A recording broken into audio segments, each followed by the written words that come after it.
Here's how the Catholic Church fulfills the prophecy of Daniel 7:25, that it would think to change God's times and laws. There's only one commandment that deals with time. It's the Sabbath commandment, which commands us to remember a specific period of time for worshiping God. Now notice what Reverend Peter Geierman says in the Convert's Catechism of Catholic Doctrine, page 50. Question: which is the Sabbath day? Answer: Saturday is the Sabbath day. Question: why do we observe Sunday instead of Saturday? Answer: we observe Sunday instead of Saturday because the Catholic Church transferred the solemnity from Saturday to Sunday.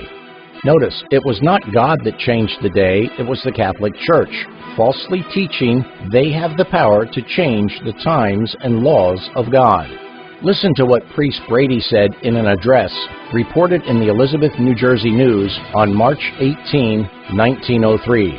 It is well to remind the Presbyterians, Baptists, Methodists, and all other Christians that the Bible does not support them anywhere in their observance of Sunday.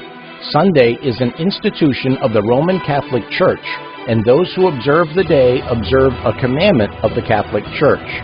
The words Jesus spoke in Matthew 15:9 are quite fitting here. Jesus said, "But in vain they do worship me, teaching for doctrines the commandments of men." Albert Smith, Chancellor of the Archdiocese of Baltimore, replying for the Cardinal in a letter dated February 10, 1920, said, "If Protestants would follow the Bible, they would worship God on the Sabbath day. In keeping the Sunday, they are following a law of the Catholic Church." Here's a quote from Monsignor Louis Segor in Plain Talk About the Protestantism of Today, page 213. The observance of Sunday by the Protestants is homage they pay in spite of themselves to the authority of the Catholic Church. In other words, no matter what denomination you are, if you keep Sunday, you are giving your allegiance to the authority of the Catholic Church instead of giving your allegiance to God. How about this Catholic quote? Perhaps the boldest thing, the most revolutionary change the Church ever did, happened in the first century. The holy day, the Sabbath, was changed from Saturday to Sunday. The day of the Lord was chosen not from any directions noted in the Scriptures, but from the Church's sense of its own power.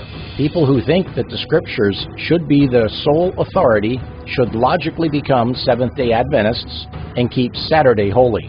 This was written in the Sentinel, Pastor's Page, St. Catherine Catholic Church, Algonac, Michigan, May 21, 1995. Do you want to keep Sunday and pay homage to the Catholic Church, or do you want to follow God and remember the Sabbath day as He commanded?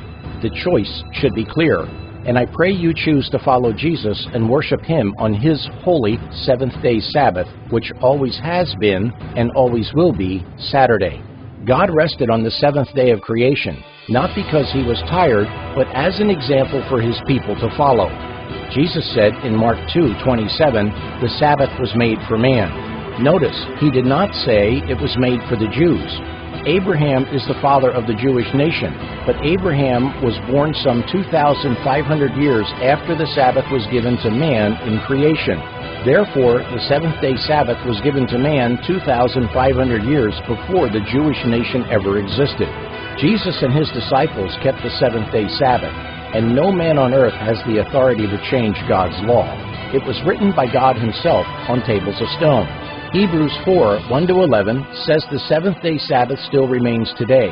It also says we should enter into that Sabbath rest, lest we fall because of unbelief. Read Hebrews 4:1-11 for yourself. In addition, Isaiah 66:22-23 says the Sabbath will be kept in heaven and on the earth made new, which is exactly what you would expect to see because God never changed the day. In our next segment, you'll learn another astonishing way the Catholic Church has thought to change God's holy law.